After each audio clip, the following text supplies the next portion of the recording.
Counting agent নিয়ে নয়া নির্দেশিকা কমিশনের তরফ থেকে কাউন্টিং এজেন্ট হতে পারবেন না সরকারি স্কুলের শিক্ষকরা।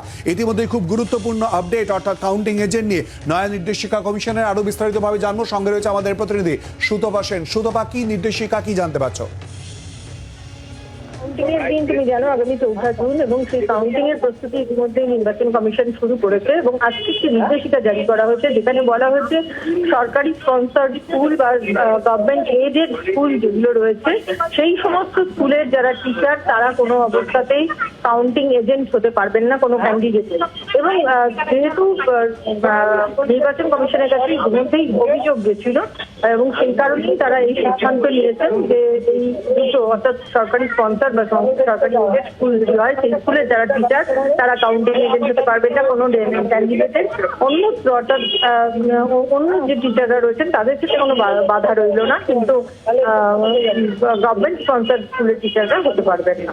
ধন্যবাদ সুতপা। ইতিমধ্যেই সুতপা যে কথা জানিয়ে দিল, অর্থাৎ কাউন্টিং এজেন্ট নিয়ে নয়া নির্দেশিকা কমিশনের তরফ থেকে কাউন্টিং এজেন্ট হতে পারবেন না সরকারি স্কুলের শিক্ষকরা।